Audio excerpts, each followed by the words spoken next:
big and say, O Rabasanda, Rabasika, Rabason, Durosan. Liyak yan, Duroson, Durosaki, Rabasanda, Rabasandi, Nibihanda. Kung sa di po yung bibigan, sabihin ninyo, Riyak, Rabasaka, Rabasika, Rabason. Rombang, Zigibili, Rabasika, Matambang, Nibihanda. Lapasak, Kamasong, Todoro, Kumparang, Zigibili, Rabasika. Maraming salamat, Panginoon. Dating God, salamat sa umagong ito. Salamat sa lahat ng may sintomas ng sakit. Tinitignan akong lahat. Malusog na, magaling na. Sa lahat ng mga naghahanap ng direksyon, makakasumpong ng direksyon.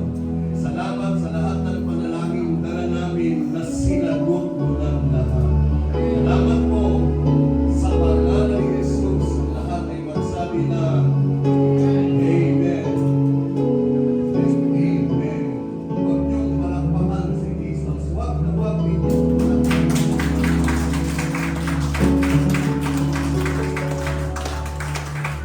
Ngayon, pag sinabing huwag, palakpak, palakpakan, hindi na malakpak. Ewan ko sa inyo, baliktad na lahat talagang mundo ito. Pag kayo ay na kay Kristo, wala nang takot kay Kristo. Pag kayo ay na kay Kristo at si Kristo ay nasa inyo, wala nang dapat ikatakot sa buhay na ito. Part 3. Amen. Hallelujah. Nung ang Panginoong Jesus ay nabuhay sa mga patay, nag-resurrect na po siya, pinako siya, namatay siya, inilibing siya, pagkatapos ng 3 araw, nabuhay siya magmuli. Nung nabuhay siya magmuli, lumapit si Jesus at sinabi sa kanyang mga alagad. Basa, basahin po yung may kulay. 1, 2, 3. Ibigay na sa akin ang lahat ng kapangyarihan sa langit at sa lupa. Sabi ni Jesus, ibinigay na sa akin yung aking kamatayan, pagkalibing at muling pagkabuhay, pinagtagumpayan ko na ang lahat ng kapangyarihan sa langit at lahat ng kapangyarihan sa lupa. Binigay na sa aking lahat. Amen. So wala nang takot kasi pag kayo ay na kay Kristo, nasa inyo na ang lahat ng kapangyarihan. Pag sinabi mong langit, yung mga hindi nakikita, sabi ko hindi nakikita. Yung langit, hindi po yan lugar. Yan po, ang English yan ay heaven, the unseen, the supernatural na hindi nakikita. It's not a place. Amen mo ba?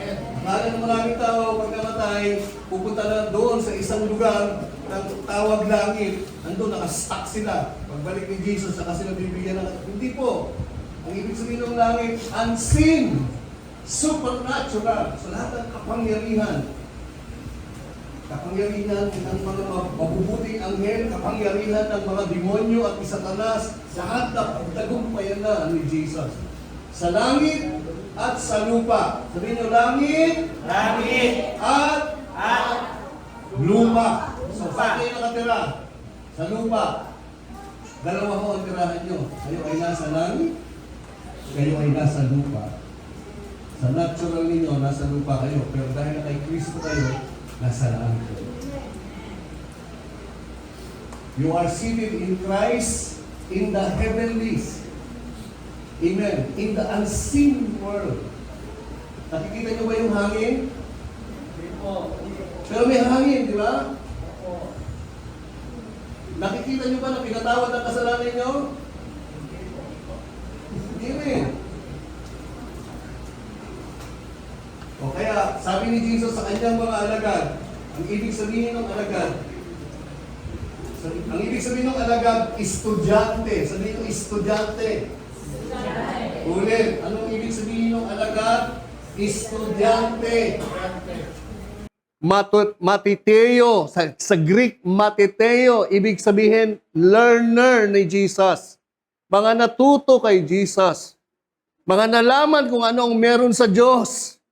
Maraming tao ang dahil alam sa mundo, pero pag tinanong mo sa Diyos, sorry sa salita, bobo. Amen. So sabi niya dito, lumapit si Jesus sa kanila at sabi sa kanila, binigay na sa akin ang lahat ng kapangyarihan sa langit at sa lupa, kaya't humayo kayo. Bakit ito nabuhay na magbuli si Jesus? Sabi ni Pablo sa Romans 4:25, si Jesus ay namatay dahil sa ating kasalanan, binuhay siyang muli para ideklara tayong pinatawad at matuwid. Pag nanampalataya kang si Jesus ay namatay dahil sa kasalanan mo at nabuhay siya, pagkatapos sa 3 araw, nabuhay siya magbuli sa mga patay, pinatawad yung kasalanan mo. Amen. Kaya sabi ni Jesus sa kanila, kaya't humayo kayo, gawin ninyong alagad ko ang tao sa lahat ng mga bansa. Gawin ninyong mga estudyante ko ang lahat ng tao ng mga bansa. Sabi ni Jesus sa kanyang mga disipulo, gawin ninyong mga estudyante ko ang mga tao sa lahat ng mga bansa. Gawin ninyo yung mga tao, makilala ako, malaman anong ginawa ko, sino ako, anong tinapos ko, ng lahat ng tao. Bautismuhan ninyo sila sa pangalan ng Ama at ng Anak at ng Espiritu Santo. Turuan nyo silang sumunod sa lahat ng inuutos ko sa inyo. Tandaan ninyo, ano inutos sa kanila? Turuan nyo silang maging estudyante ko. Ituro nyo sa kanila kung sino ako. Ako yung Diyos na nagkatawang tao. Kumuha ng kasalanan ng tao. Pinako sa krus dahil sa kasalanan ng tao, nilibing sapagkat ang kabayaran ng kasalanan ng tao ay kamatayan. Pagkatapos ng 3 araw ay nabuhay na magbuli. Nabuhay na magbuli para ideklara yung mga tao pinatawad na sa kanilang mga kasalanan. Ituro ninyo ito sa lahat ng tao. Amen. Gawin nyo silang mga estudyante ko. Tandaan ninyo, ako'y laging kasama ninyo hanggang sa katapusan ng panahon. Yan po yung account, yan po yung kwento ni Mateo. Matapos mabuhay sa mga patay si Jesus, ang pakita sa langit, sinulat yan after resurrection. Ito po ang account ni Luke, ni San Lucas. Sinulat niya, ang tawag ko dyan, Synoptic Gospel. Ito ho yung kwento ni Luke, yun ang kwento ni Matthew. Nung nabuhay na magbuli si Jesus, sinabi sa kanila ni Jesus, kaya hangal ninyo, kay kukupad ninyong maniwala sa lahat ng sinasabi ng mga propeta.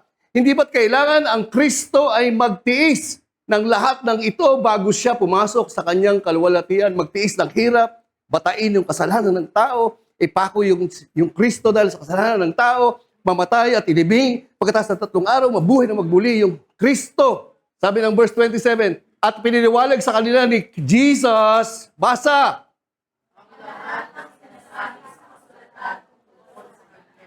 pinaliwanag ni Jesus ang lahat ng sinasabi ng kasulatan sa aklat ni Moses at sa mga sinulat ng mga propeta patungkol kay Jesus. Ano yung patungkol kay Jesus? Verse 44, pagkatapos sinabi niya sa kanila, ito ang tinutukoy ko, ang sabihin ko sa inyo noong kasama pa ninyo ako. Basa. Sa kautusan ni Moses, sa aklat ng mga propeta at sa aklat ng mga awit, binuksan niya ang kanilang pag-iisip upang maunawaan nila ang mga kasulatan. Pag sinabi kong kasulatan, ulit, mga estudyante, yung sinulat ni Moses, Genesis hanggang Deuteronomy, ng mga propeta, sila Joshua at ang mga propeta, at awit, Psalms, yung mga sinulat ni Haring David. Patungkol kay Jesus. Na ano ang patungkol sa kanila, kay Jesus? Sinabi niya sa kanila, basa. Stop! Ganito ang nasusulat sa aklat ni Moses, sa aklat ng mga propeta, sa aklat ng awit. Basa!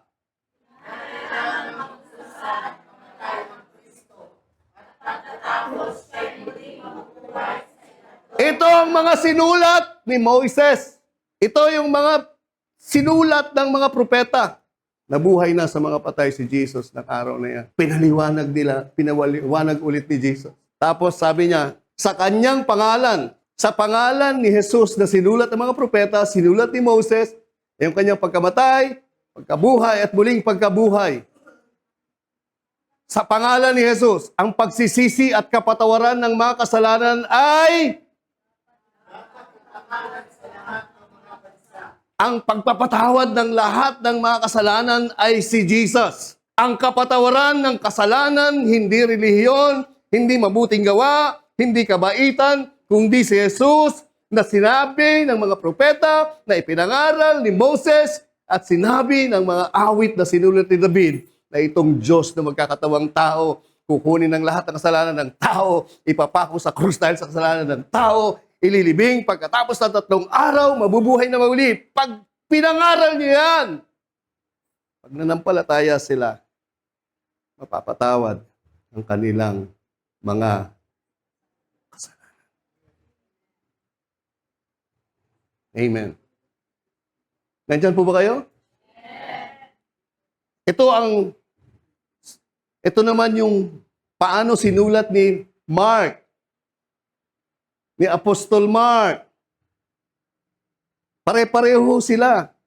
Ganon sinulat ni Matthew. Sana gawin yung mga estudyante ko.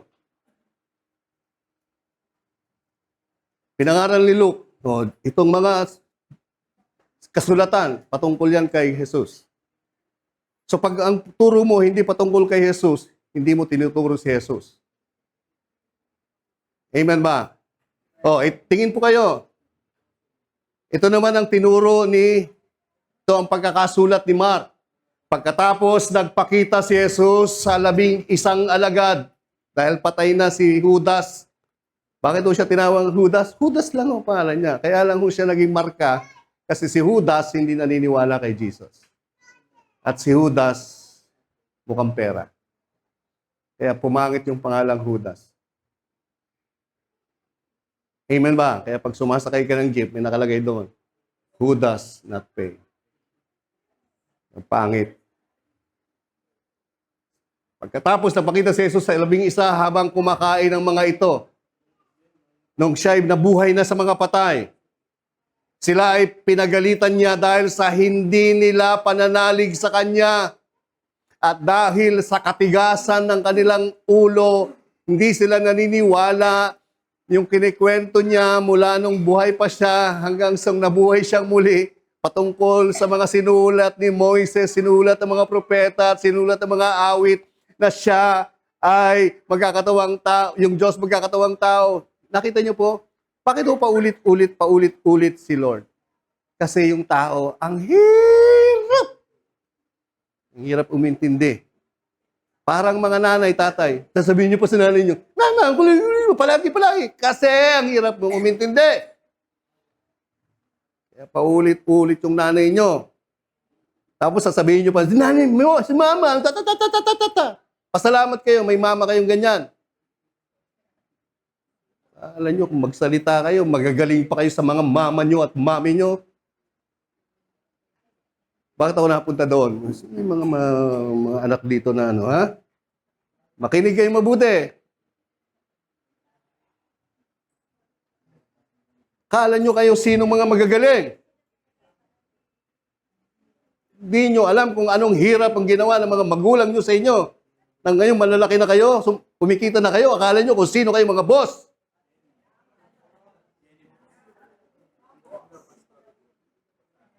Tumigil kayo. Amen. Porkit kayo ang nagbibigay ng ganito, akala nyo kayo na lahat ang masusunod. Tigilan nyo yan. Abutin kayo ng tingin. Dinaanan ko lang yon. Ewan ko, good yan, very good yan. Sabi ni Jesus, pinagalitan niya dahil titigas ng ulo nyo. Ayaw nyong maniwala sa mga nakakakita sa kanya pagkatapos na siya ay muling nabuhay. At sinabi ni Jesus sa mga matitigas na ulo na ito, sinabi ni Jesus sa mga hindi naniniwala ang mga disipulong ito, siya ay nabuhay na sa mga patay. Sabi niya, kahit matitigas ang ulo nyo, ang hihina nyong maniwala. Humayo kayo sa buong mundo, ipangaral nyo ang magandang balita. Anong magandang balita? Yung kwento ni Jesus na ikiniwento ni Moses, na ikiniwento ng mga propeta, na ikiniwento ng awit ni David. Yun ang mabuting balita. His death, burial, and resurrection. Humayo kayo sa buong mundo at pangaral ninyo ang magandang balita sa lahat ng tao. Para kanino? Para kanino? Hindi ko kayo marinig. Yung magandang balita patungkol kay Jesus at lahat ng tinapos ni Jesus, ang kanyang pagkamatay at pagkabuhay na muli, gagawin nating mga estudyante lahat ng tao. Ibalita sa lahat ng tao. Kasi ito lang ho ang susi ng kaligtasan, ito lang ang susi ng kapatawaran ng kasalanan, ito lang ang daan papunta ng buhay at buhay na walang hanggan. Amen. Tingin. Ang sino mang sumampalataya ay mabautismuhan ay maliligtas. Tingin po kayo sa akin. Sabi ni Mark, yung sumasampalataya. Sabi ni Matthew, yung sumasampalataya, estudyante. Alagad. O, sino yung sumasampalataya dito? Ulit? Taas ang kamay. Hindi ko... Bakit hiya-hiya? Sabay-sabay. Sino ang mga nananampalataya dito? Sinabi ko bang iba ba? Titigas ng... Itaas ang kamay. O, sabi ni wala muna Sabi ni Mark, kayo sumasampalataya. Sabi ni Matthew, kayong sumasampalataya, maging estudyante kayo ni Kristo. O, ibaba na. Magaling si Jan, nakataas na kami, umiinom. Hindi ko naman sinabi uminom ka eh. Hindi ka estudyante eh. Joke lang. Naintindihan niyo ba? Nakita niyo yung sinasabi ng mga unang naka-witness kay Jesus? Tama na sumampalataya ka, tama din, mag-estudyante ka. Yung iba, nanampalataya lang. Amen. O, tapos, sabi niya, ang mga sumasampalataya na estudyante ni Kristo ay bibigyan ng kapangyarihang gumawa. Basa. Sabay-sabay. 1, 2, 3.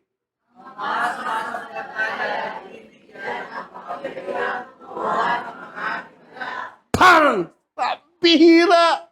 Yung mga mananampalataya, yung mga estudyante ni Kristo, bibigyan ng kapangyarihan. Ayaw nyo ba yan? Sabi ni Jesus, lahat ng kapangyarihan sa langit, sa lupa na sa akin na, ibibigay ko yan sa inyo. Lahat ng sumasampalataya na estudyante ni Kristo, itong kapangyarihan sa langit at sa lupa na nasa akin na, sabi ni Jesus, bibigay ko sa inyo. Ano daw yung kapangyarihan na yun? 1. Sa pangalan ko'y palalayasin nyo yung mga demonyo. Pagpapalayas sila ng mga demonyo. Nakikita ba yung mga demonyo? Nakita nyo ba? So, sabi natin, si Ate Helen, nakikita niya na. Malupit. Yan yung mga heavenly being. Yung cancer, 4th stage cancer. Demonyo yan. Hindi nakikita yan. Magpapalayas ko yun, mga demonyo ng cancer.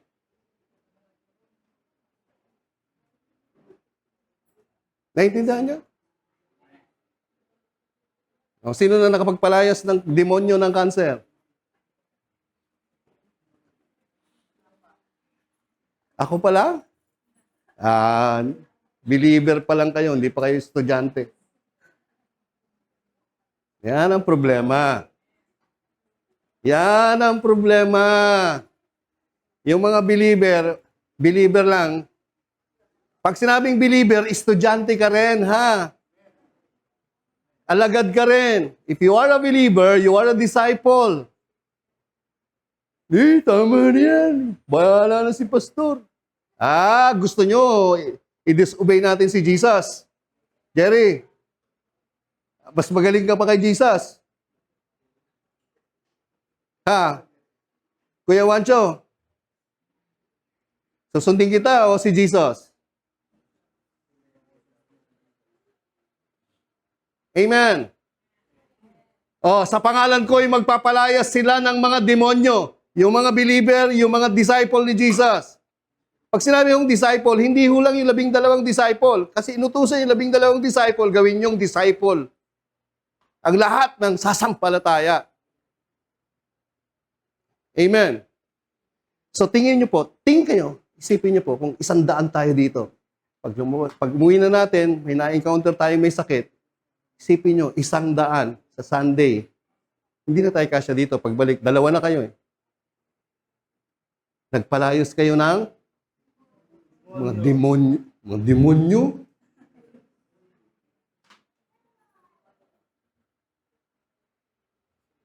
Palayos ka ng demonyo.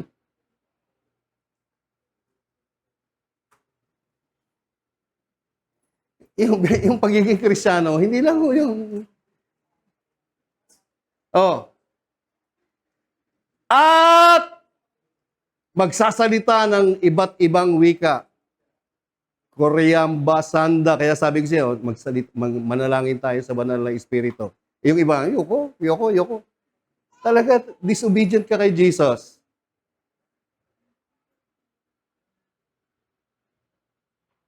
Korea, Sikadarabakanda. Ito ang mga himala. Makakapagsalita ka ng iba't ibang wika. Nakakausap mo yung Diyos na hindi nakikita. Na mamagnify mo yung Diyos na hindi nakikita. Nagpapasalamat ka sa Diyos. At sinasabi mo sa iyong pananalangin sa banal na Espiritu in speaking in tongues, the wonderful works of God. Verse 18, hindi sila mapapahamak kahit dumampot sila ng ahas. Yung sinabing ahas dyan, kung ano man dumating na mga maling teaching, maling turo, hindi patungkol kay Jesus, kahit na dumating sa yan, hindi ka maaano. Oh, makainom ng lason. Kung lasunin kayo, pumunta kayo sa piyesta, hindi kayo malalason. Nagugulat kayo, ninimbitahan yung isang barangay, may isang pamilya nilason, kasama ka doon, hindi ka nalason. Yung lahat ng kasama mo, patay na lason. Gusto niya yung himala na yan? Dapat maging mananampalataya kayong estudyante ni Kristo. Amen. Nandyan po ba kayo? O, announcement. Pagkatapos ng ating Thanksgiving anniversary, meron po akong open discipleship. Lahat pwedeng umaten. After ng service natin, after lunch, merong discipleship. Open po sa lahat yan. Pag sinabi yung open, pag kayo ay absent ngayon, next Sunday, pwede pa rin kayong umaten. Next Sunday, absent ulit kayo, next Sunday, pwede pa rin kayong umaten. So, open discipleship. Right? So, wini-welcome ko yung lahat. Para maranasan nyo lahat to. Oh, tingin. At basahin nyo yung dulo. At gagaling, sabay-sabay. 1, 2, 3. Hindi ko na-highlight. 1, 2, 3. At gagaling ang mga may sakit na nakatunan nila ng mga. Bang! Sino daw yan? Yan yung mga believer na mga disciple ni Jesus. Pag pinatong nyo ang inyong kamay, disciple kayo. Kaya nga kailangan disciple para natutunan ninyo. Pipray kayo. Ho rabababa sikadaraba sandaraba sikadaraba kanda. Pinapalayas ko ang sakit ng katamaran. Kay Jerry. Ow! Sakit yon, sakit. Pinalayas mo. Masipag na si Jerry. Nakuha nyo? Kayo din. Sabihin nyo, turo nyo yung katabi nyo, ikaw. Turo nyo. Hindi nyo tinuturo, ituro nyo.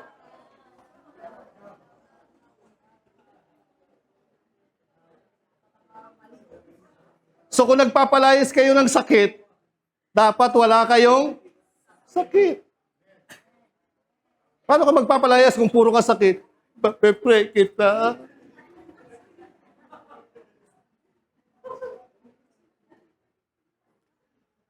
Ano sakit mo? Cancer ako. Pray kita. Bugo, ay sorry.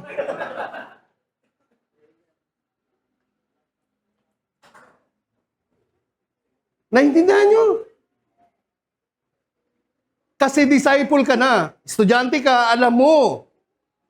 Eh pag hindi mo alam, pag may sakit sa inyo, sabi, pray kita, kita, may cancer din ako. Eh, kasi nga hindi ka disciple. Hindi ka naturuan.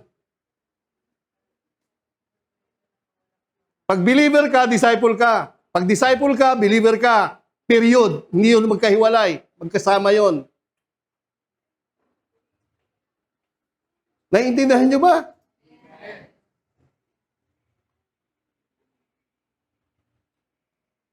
Ginagawa niyo yung church, bakasyonan lang eh. Hindi ganun. Anong klase estudyante yan? Pag umaral ka, tapos absent ka ng absent ka sa school, ano, ang tawag sa'yo? Bagsak ka dyan. Hindi ka papasa. Absent ka eh. Dami mong absent. Oh. Di ba? O, tingin. Gagaling ang mga may sakit na papatungan nyo ng kamay. Pagkatapos niyang magsalita sa kanila, ang Panginoong Hesus ay inakyat na sa langit at umupo na sa kanan ng Diyos in the supernatural realm. Tapos sabi sa verse 20, humayo nga at ipangaral ninyo at nangaral ang mga alagad. Ano ibig sabihin ng alagad? Estudyanteng mananampalataya. Humayo nga at nangaral ang mga alagad sa lahat ng dako. Tinulungan sila ng Panginoon sa gawaing ito. Basa, sabay-sabay. 1, 2, 3. Tunay na totoo ang kanilang pinapangaral sa pamamagitan ng mga alagad. So, nung nangaral na, yung mga alagad, grabe, ang daming himalang dumating. Nung panahon nila Peter, nilalabas lahat ng may sakit. Dahil walang time na i-lay hands ni Peter, pati yung anino niya. Pag dinaanan ng anino ni Peter, gumagaling. Grabe yung mga tao ng panahon na yun. Dapat ganun din tayo ngayon. Hindi yung pag dumaan yung anino nyo, sino yung yabang ah? Kasi nakita, puro forma yung anino mo eh.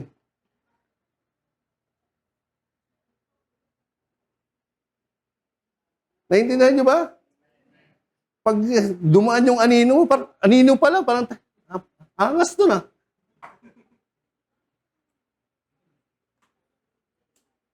Hindi. Pag dumaan yung anino mo, at yung may sakit, isipin mo, ganun ka, lupit yung ginawa ni Jesus sa buhay ni Peter. O ito po, isang simpleng disciple, isang simpleng mananampalataya sa nagngangalang Philip. Hindi muna, anihin muna natin to. Sa John chapter 20, 19 to 23. Ito naman po ang paliwanag ni Apostle John nung nabuhay na magbuli si Jesus. Kinagabihan ng araw ding iyon, ng unang araw ng linggo habang nakasara mga pinto ng bahay na kinaroroonan ng mga alagad dahil sa takot nila sa mga Hudyo, dumating si Jesus. Nung nabuhay siya sa mga patay, tumayo siya sa kalagitnaan nila at sinabi, sumainyo ang kapayapaan. Pagsabi nito, pinakita niya ang kanyang mga kamay at ang kanyang mga tagiliran. Tuwang-tuwa ang mga alagad na makita nila ang Panginoon. Muling sinabi ni Jesus, sumainyo ang kapayapaan.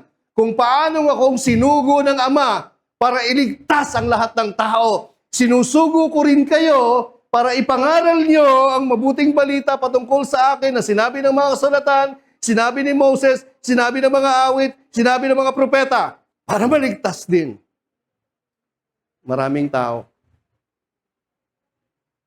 Para yung mga taong yun, maging mananampalataya at maging estudyante. Ayan ang sinasabi ko eh. Amen. So dito, lahat, kayo, estudyante ko kayo. Tinuturo ko si Jesus sa inyo. Kaya pag may klase, tingin, Kuya Rico, pag may klase, dapat umattend. Walang delay. Subukan yung pumasok sa mga eskwela nyo, lagi kayong late.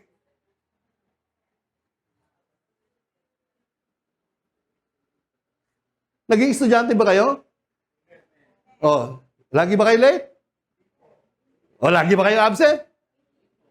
Pag hindi, wala kayong tinapos.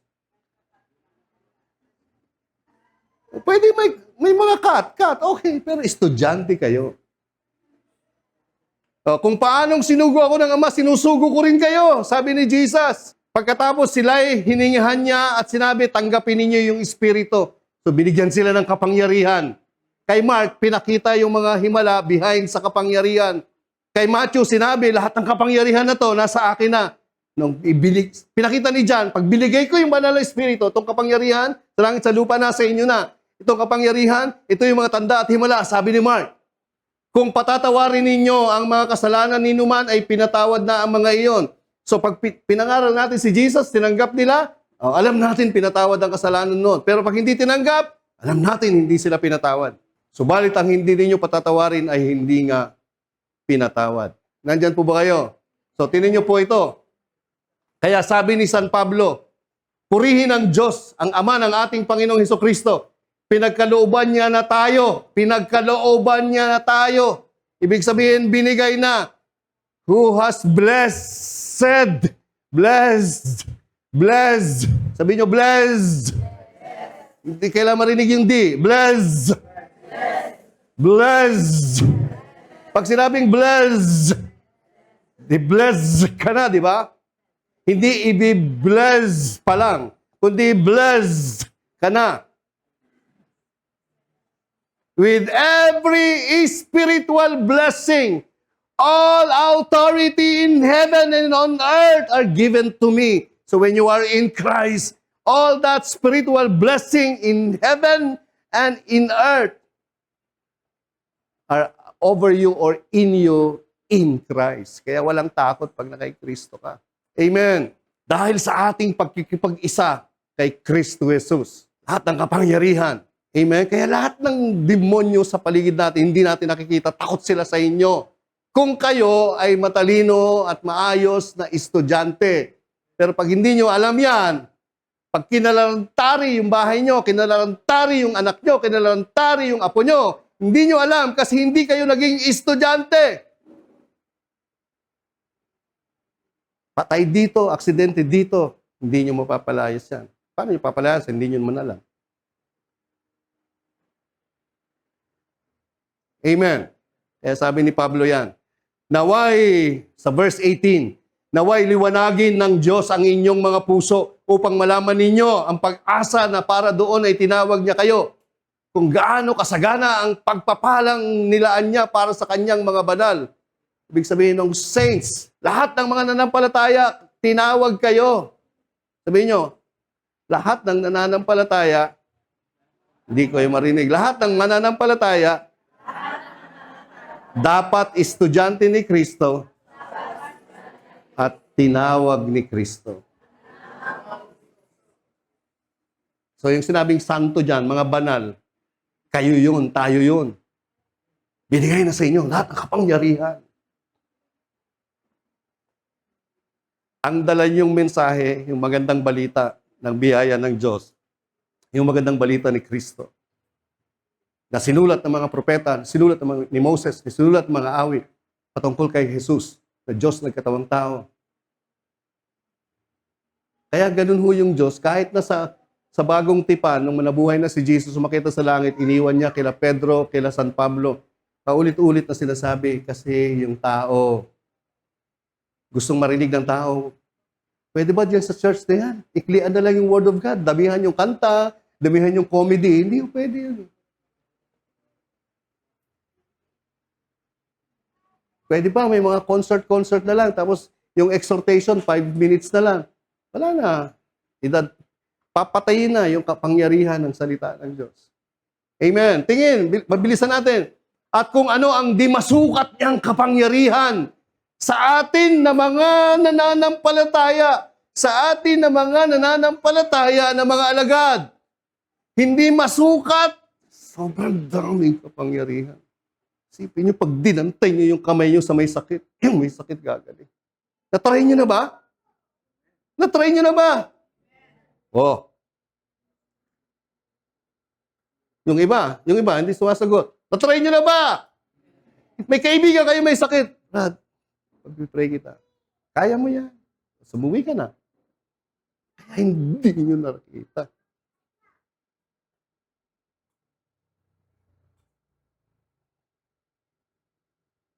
Brad, pa-check up ka. Brad, pa-doktor ka. Hindi nyo dinantay yung kamay nyo.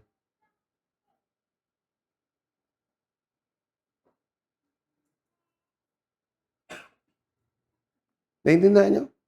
Sabi ni San Pablo, what is the exceeding greatness of His power? Sabi ni Timothy, ay sabi ni Matthew, this power in heaven, in the unseen world, the supernatural.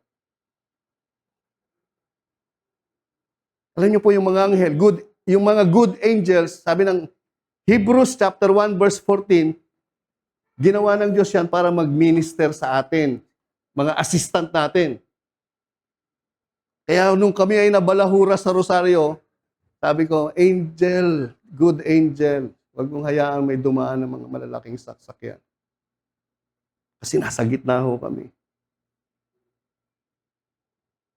Hindi, it did not.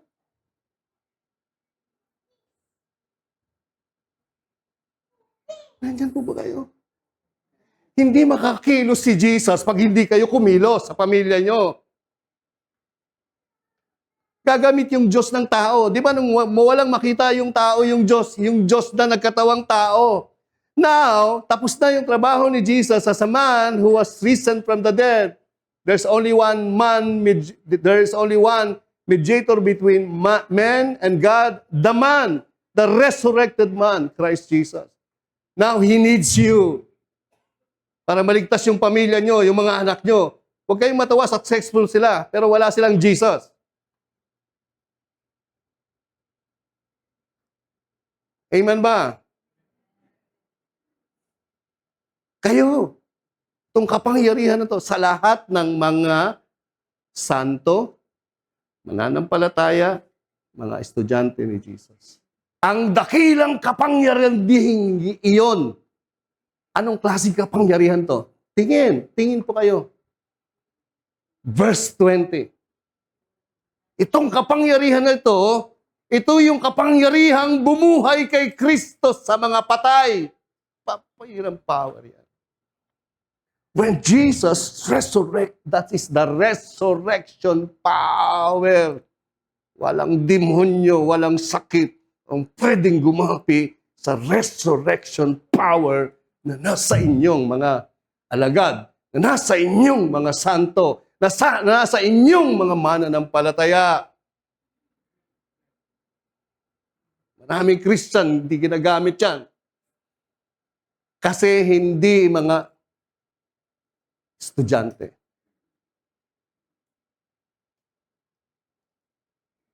Akala nila ang pagiging Christian naligtas, tapos, na, okay na. Hindi po. Paano natin masusunod yung kabilin-bilinan ni Jesus? Mayo kayo. Gawin niyong mga mananampalataya, talagad ko ang mga bansa. Lahat ng tao. Amen. Ito yung kapangyarihan. This power which He worked in Christ, God worked in Christ when God raised Him from the dead and seated Him at His right hand in the heavenlies. Places is not in the original. Amen. And you are seated in Christ. So all powers. Kailangan ng Diyos yung tao. Kailangan ng Diyos ng babae at lalaki na ipupulfill to, gagawin ito para matupad ang pangarap ni Jesus that for God so loved the world that He gave His only begotten Son, that whosoever believeth on Him should not perish, but have everlasting life. Ayaw ng Diyos na may isang kaluluwa, na may isang tao, mapupunta sa dagat-dagatang apoy ng impyerno, ang susi at daan para maligtas sila. Ikaw, kasi ipipreach mo, gagawin mong disipulo sila at mananampalataya ni Kristo. Yung tinuro ko sa inyo, ituro nyo sa iba, ituturo ng iba, at ituturo ng iba sa iba sa iba, yung iba na tinuruan ng iba, ituturo sa iba, iba, hanggang sa pagdating ni Jesus. Amen. Far above. This power is far above. Yung ibig sabihin ng principalities. Ang ibig sabihin ng far above, huperano, above in power and in rank. Kahit tao ka, lahat ng hindi mo nakikita ang mga demonyo, makapangyarihan ka sa kanila. Amen. Nabubuhay ka sa mundo, nabubuhay ka sa langit. Dalawa citizenship mo. Kaya pag may magulo sa mundo, sasabihin mo, in the name of Jesus, pinapalayas kita. Pag may nakita kang sakit, sa pangalan ni Jesus, lumayos ka. Amen? Nagpipray tayo dito. Last 2 weeks. Pipray, tapos nagdigla. Sabi nung kapatid na kapatid di dyan, grabe no. Nakausap ko sabi, Pastor, yung naglalatin ka, masakit na masakit yung tuhod ko, hindi na ako makatayo. Sabi ng doktor, pag nag-edad daw ako ng 50 years old, malulumpo ako. Kaya nag-steroid ako. Nung nag-pray ka, nagdikira ka ng ganon. Magaling na ako, Pastor. Wala, nagulat ako, wala. Hindi ko pa nililehans yan. Paano kung ilehans ko pa?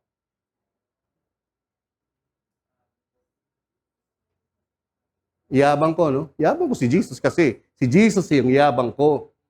Ako wala akong yabang. Bakit ko alam yan? Kasi alam ko. Ngayon, alam nyo na. Far above all principality and powers and might and dominion. Papihira. Mula noon ay namumuno si Kristo sa lahat ng paghahari, kapamahalaan, kapangyarihan, pamunuan sa kalangitan. Nasa inyo lahat yun.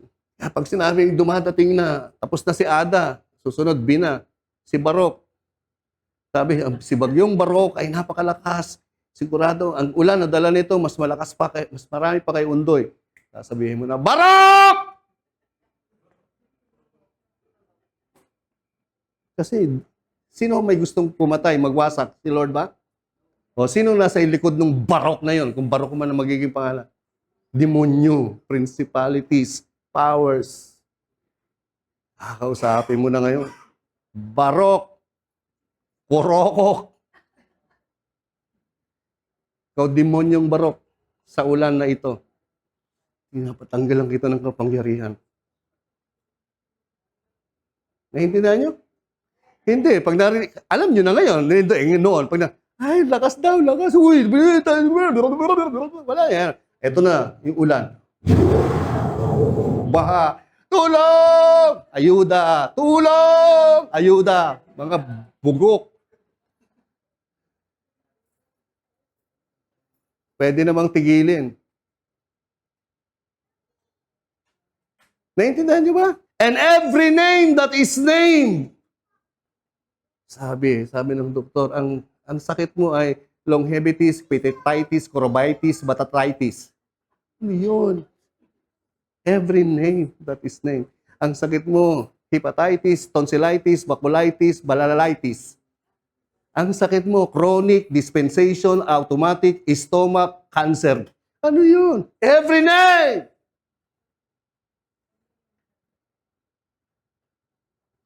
Not only in this age. Kaya na-remember namin nung bagyong Undoy, yung bagyong Ulysses, ang gagaling. Yung mga nakamatay, nakawasak. Pero alam mo, pabait pa rin ng Diyos. Wow, kita mo. Confused yung tao. Bakit? Ang dami nagbigay ng ayuda. Na-remember yung ayuda. Sino yung Chinese? Yung Chinese nagbibigay ng pera. Chuchi! I love Chuchi! Yun ang mga pero hindi na dapat maranasan yun.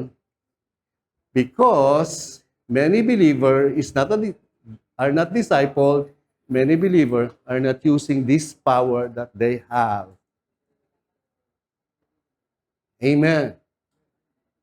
Not only in this age, but also in the age which is to come. Amen. Tingin. And He put Ipinailalim ng Diyos sa paa ni Kristo. Nasaan ho tayo? Kay Kristo. Kasama tayong nakaupo ni Kristo. Diba? Tingin. Ephesians chapter 2 verse 5. We are seated with Christ.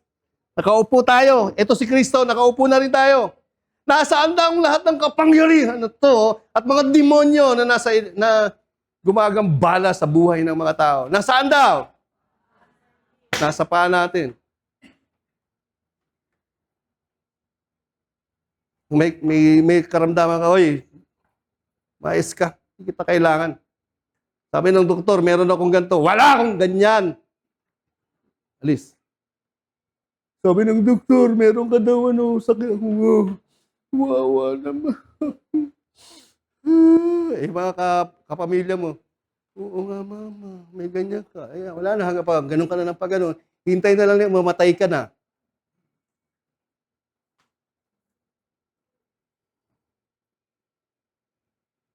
Naintindihan nyo?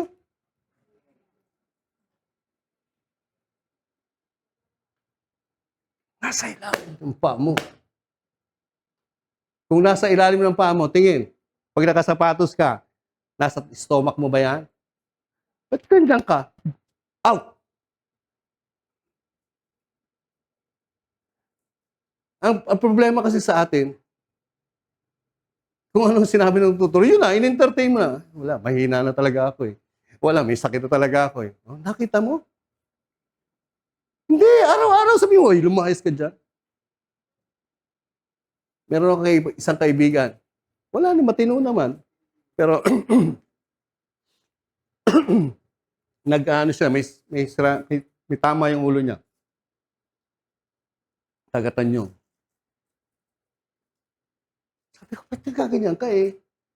Kasi pastor, pag may idea ako na PWD na nanggaling ako sa mental, hindi ako hinuhuli, hindi ako nagaganto. Kaya sarap ito, ang dami pa akong ayuda. You see? You're playing your sickness. Don't do that. Don't ever do that.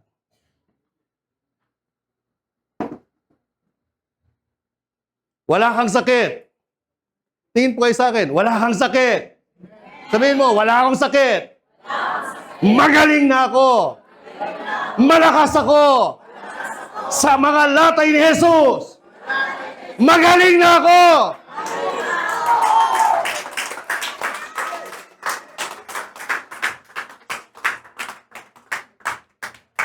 Amen. Alam mo, testimony ni Moses, testimony ni Abraham, namatay sila ng mahabang buhay na walang sakit. Huwag ko kayong maging, maging natural. Ganyan talaga sa mundo. Nagkakasakit, namamatay. Yan yung earth. You are a heavenly being. Tama ho, nagkakasakit. Pero meron kang isang game of millionaire? Tatlong ang tawag doon? Meron kang lifeline. You have an heavenly lifeline because all this name, all these powers, which is unseen, is under you. Amen. Kaya bawat mahawakan nyo, pag-pray nyo, praise ka, kung ano man nakikita mo sa Kanya. Sabi ni Jesus, alam niyo nakikita, sa natural nakikita natin, pero sa supernatural din natin nakikita. Sabi ni Jesus, kay Peter, sa batong ito, nakikita, tinuro ni Jesus sa batong ito, nakikita nila yung bato, pero yung ibig sabihin ng bato, kay Christ, sa resurrection of Christ, the gates of hell shall not prevail against it. Pinakita ni Jesus yung bato, pero yung supernatural, ibig sabihin, Christ's resurrection, the gates ng demonyo ng kamatayan, hindi kayang i-resist ang kapangyarihan ng resurrection ni Jesus. They see it in a natural, but Jesus is, pinaintindi niya, the supernatural. Supernatural.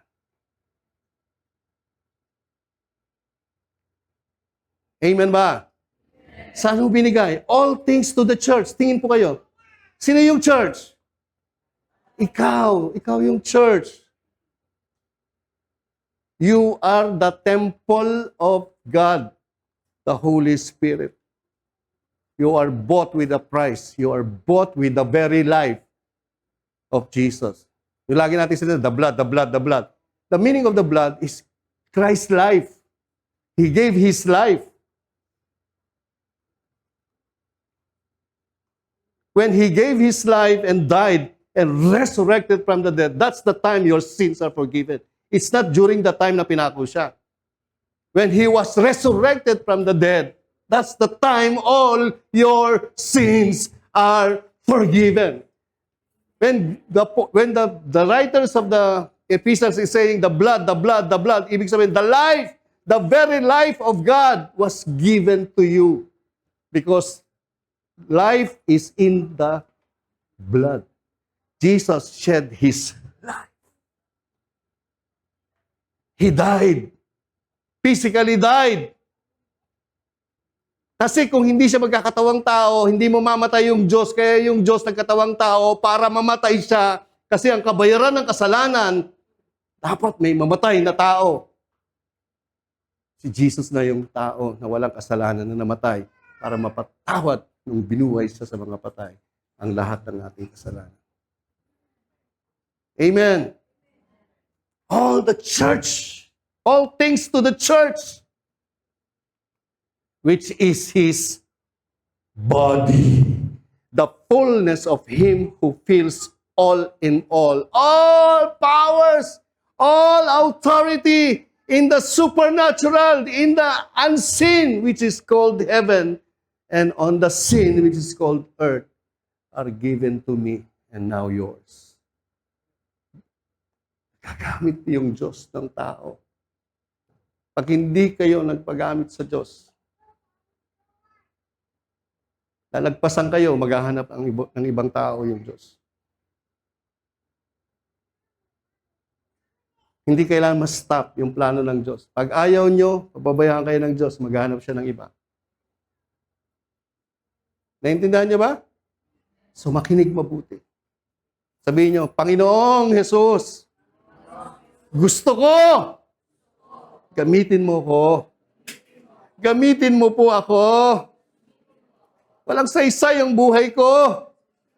Kung nabubuhay lang ako para sa pera, sarap ng buhay at passion ng buhay, baliwala. Amen. Sabihin nyo, I am called. I am God's disciple. I am a believer. All power in heaven and on earth are given to me in Christ Jesus. Palakpan natin si Lord Jesus. Amen! Napakahinang palakpak. Hindi kayo marinig. Hallelujah. Amen? Kaya pag alam nyo yan, pag labas nyo ng bahay nyo, yung mga hindi nakikita ng demonyo, takot na takot sa'yo. Kasi pag napansin, demonyo, pag hindi nagtakbuhan yung mga yan. Pero pag hindi mo alam yan, yari ka. Yari ka. Kunyari, nasiraan kayo, tapos sasabihin sa makina, gumana ka. Wag, mali yun. Dalhin mo yun sa, dalhin mo sa mekaniko. Gagamitin mo yung kapangyarihan na yun para umayos yung makina mo? Hindi ganon.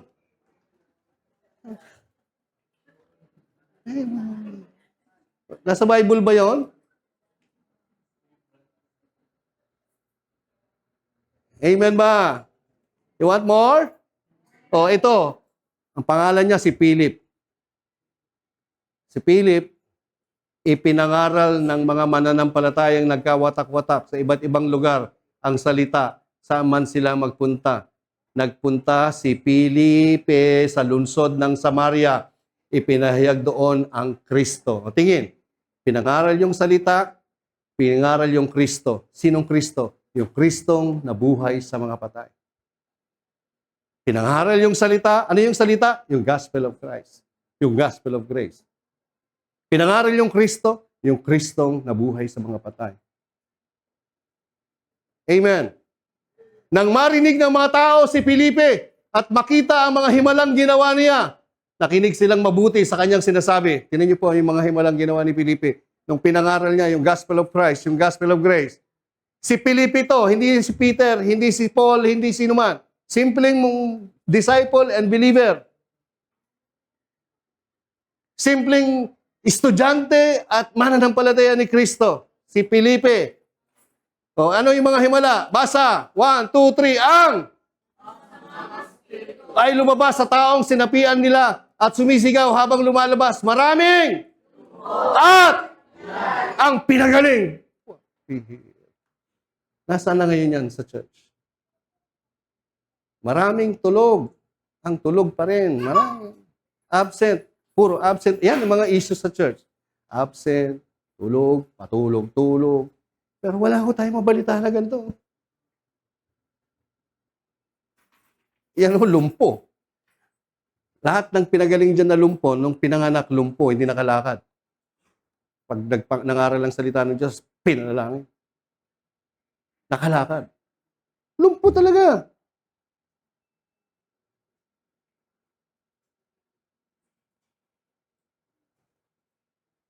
Palagay nyo, ano yung pilay?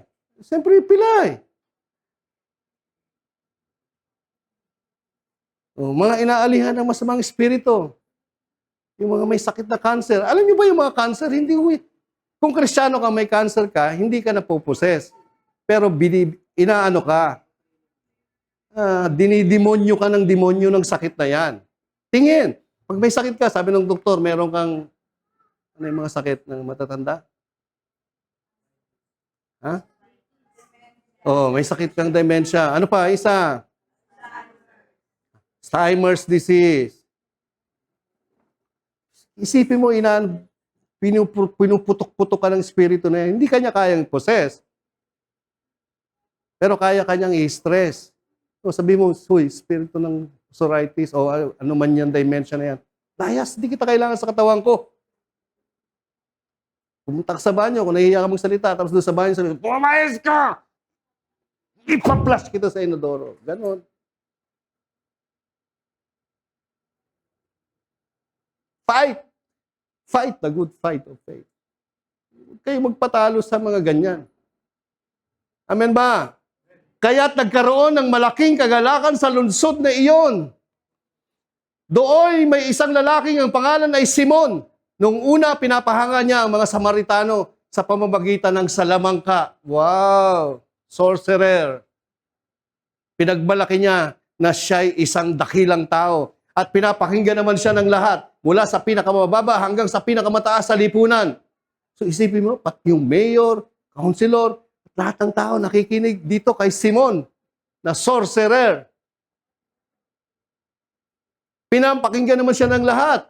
Ang lalaking ito, ang kapangyarihan ng Diyos na tinatawag na dakila, sabi nila.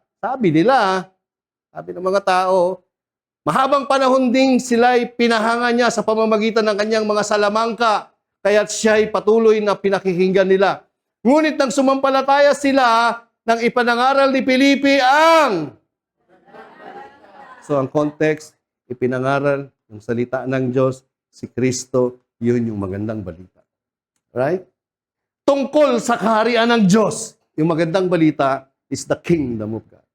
Tungkol kay Hesus Kristo, kingdom of God, the good news, the gospel of Christ is all about Christ's death, burial, and resurrection. Nagpabautismo ang mga lalaki at babae. Pati si Simon ay sumampalataya rin. At ang mabautismuhan ay patuloy siyang sumama kay Felipe. Humanga si Simon nang makita niya ang mga himala. Grabe. Napapagaling ni Felipe yung lumpo. Napapagaling ni Felipe yung pilay. Napapagaling ni Felipe. Napapalayas niya yung mga inaalihan ng demonyo. Opo, si Felipe yun. Kasi estudyante siya ni Kristo. Kasi mananampalataya siya ni Kristo. Kaya sabi ko dun sa ating magaling na, galing ni Pastor, pinagaling. Pinagaling po talaga kita. Di, si Lord yun. Sos, Maria Joseph. Kung hindi ka kumilos, gagaling ba yun? Alam na natin, si Lord yun. Hindi naman masamang, ako nagpagaling sa'yo. Naintindihan niyo ba? Hindi naman papasok sa ulo mo yan. Sino ka para mga false declaration? Hindi ako, Brad. Si Lord yan. Yeah. Alam naman yun eh.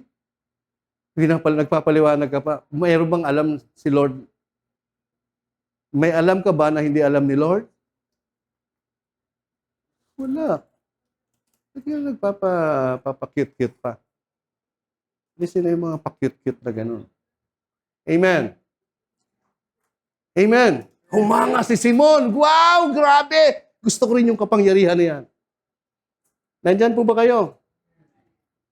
Hallelujah. You see the testimony? Tapos si Peter, anino lang? So lahat ito, lahat ng mga mananampalataya na disciple na estudyante ng Panginoong Yesus, nung nag-preach sila, laksa-laksang himala ang nakita nila. Kasi yun ang sabi ng Panginoong Yesus, sasamahan ko kayo.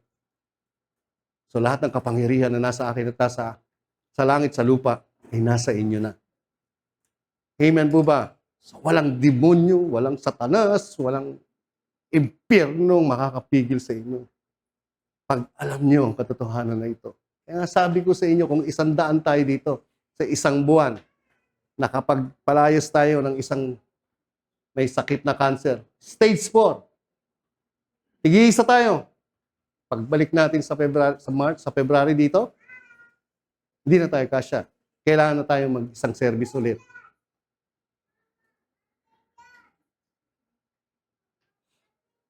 Amen. Amen po ba? Hallelujah. You want more? Sabi na, Pastor, grabe ka. Talaga ako, grabe ako. Kaya sabi ng Psalms 8:4, chapter 8, verse 4 to 6, what is man? What is man that you are mindful of him, and the son of man that you visit him? For you have made him little lower than the angels, and you have crowned him with glory and honor. Ang tanong lagi pinag-aralan natin yan sa part 1, ang tanong lagi ni David, what is man? Bakit ganun kaka-concern sa tao?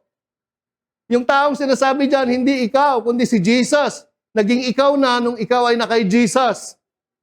Amen. Kasi God needs a man. He needs man to preach the gospel. He needs you to preach the gospel. So many men will be saved. Many women will be saved. Amen. Ang ibig sabihin ng mindful dyan, galing po sa Greek, sa Hebrew. Remember po yung Bible nakasulat sa Hebrew, yung Old Testament. Yung New Testament, tinranslate sa Hebrew. Yung Hebrew Testament, New Testament, tinranslate sa Greek. Koine Greek. Tapos yung iba, Latin. So 3 words po ang Bible.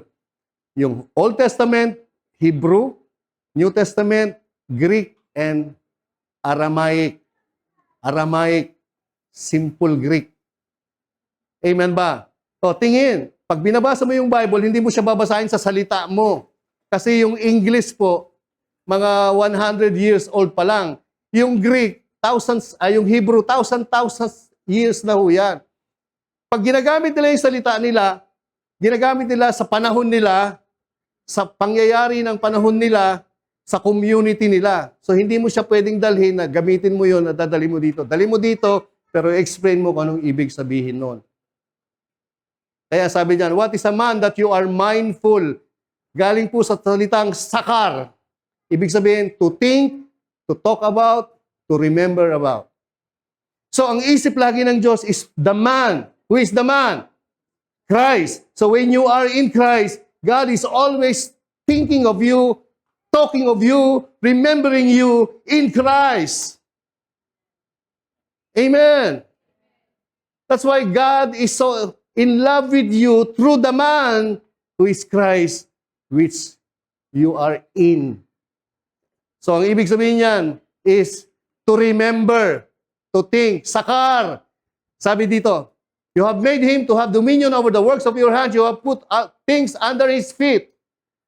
Tingnan niyo po, Genesis chapter 8 verse 1. Then God remember. Noah, Sakar.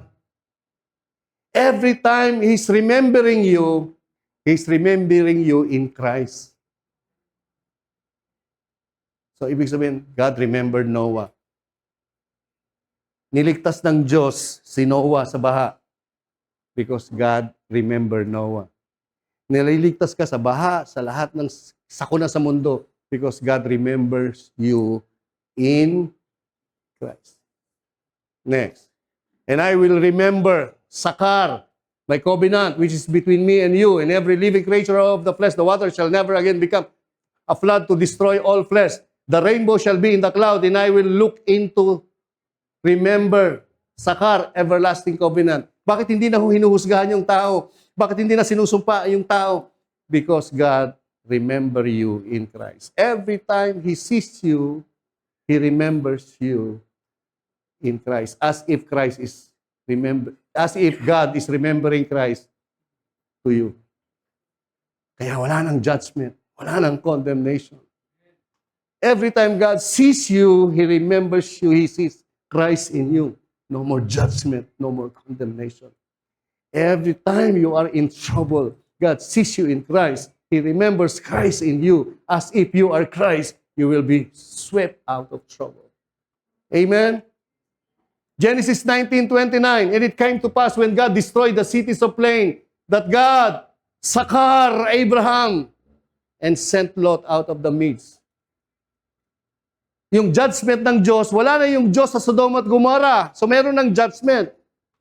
Hindi ang Diyos ang nag-judge. Dahil wala na yung Diyos, tinanggihan mo yung Diyos, may judgment. Then God remember Abraham for Lot. So God remember Christ. Who's the God of Abraham? Who's the God of Lot? Then God saved Lot.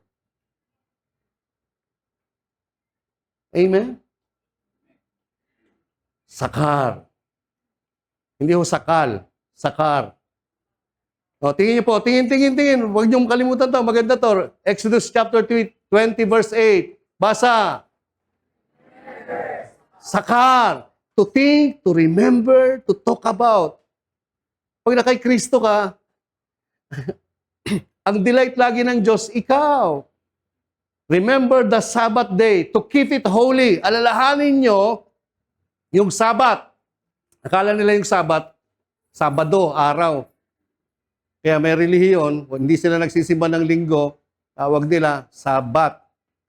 Kaya tawag sa relihiyon nila, Sabadista.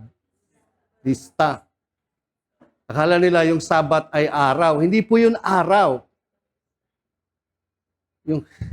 Tingin niyo ha, journey ko kayo ha. Ito po yung Sabat. And on the seventh day, God ended His work which He had done, and He rested on the seventh day from all His work which He had done. So, ibig sabihin ng Sabat, it's a rest day because God finished working, saving people from their sins when Christ died on the cross. Before the foundation of the world, Jesus was already slain. So, the Sabbath is the finished work of Christ, that He paid all our sin when He died on the cross, crucified, buried after 3 days. That's why God rested on the seventh day from all His work of saving human race. That's Sabbath.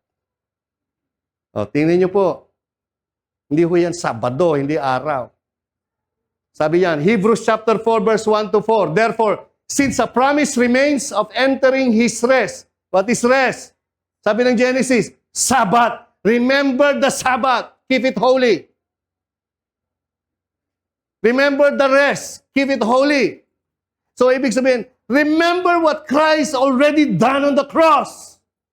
Make it holy. Remember the gospel. Mamaya, papakita ko sa inyo. Naintindahan niyo ba? Look, therefore, since a promise remains entering His rest, let us fear lest any of you seem to have come short of it. For indeed, the gospel. So the rest is the gospel. What God is saying in Exodus, remember Christ. Remember the gospel. Remember the Sabbath. The gospel was preached to us as well as to them. What is the gospel? The death, burial, resurrection. It was preached before the foundation of the world. It was the Sabbath that God ended His work. Finished. Hindi ho araw yan. Sabi niyo, kayo may Pasko-Pasko kayo, sa demonyo yan. Hindi nyo ba alam yung Monday, Tuesday, Wednesday, Thursday, sa demonyo din yan, ang nagpangalan dyan, pinangalan din ng mga, o di wag na tayong gumamit ng Lunes. Anong araw ngayon? Sa demonyo yan.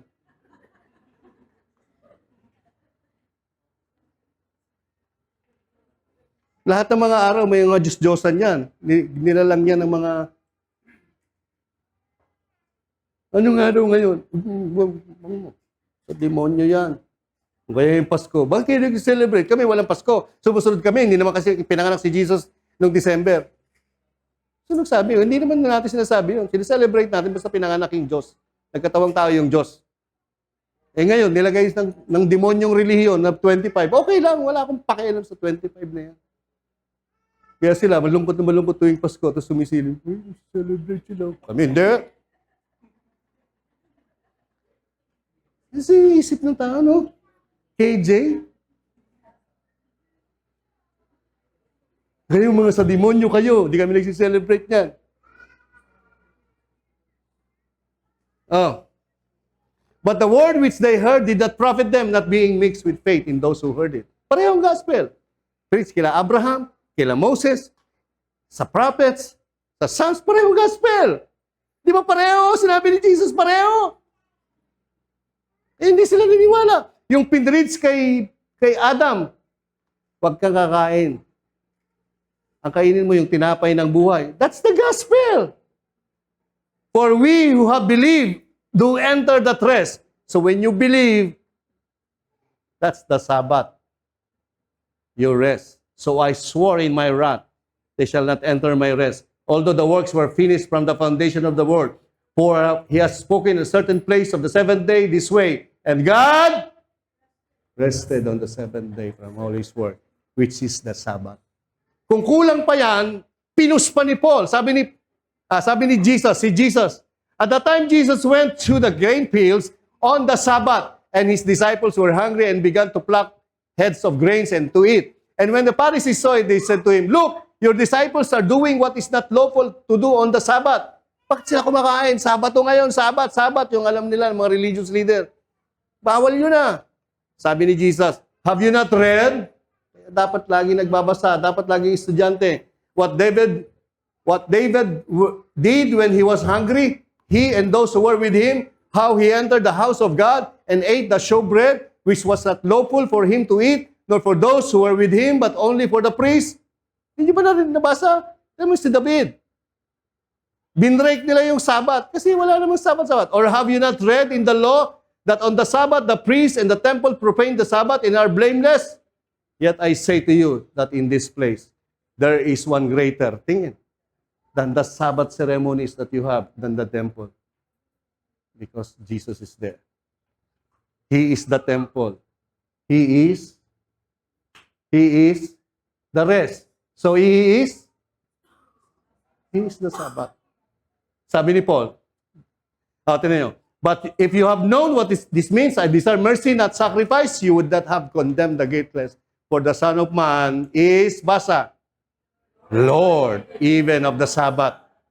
Ito sabi ni Matthew. Dito na po ni Paul. Tingin. Pinus ni Pablo ay ni St. Paul para tanggalin na yung isip ng Sabbath.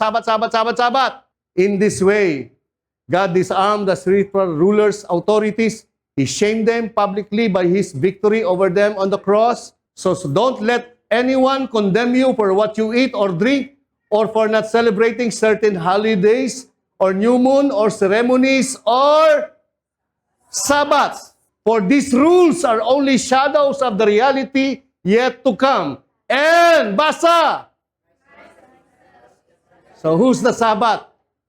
Christ. Kaya nung sinasabi ni Moses, remember the Sabbath. Sinasabi ni Moses, remember Christ.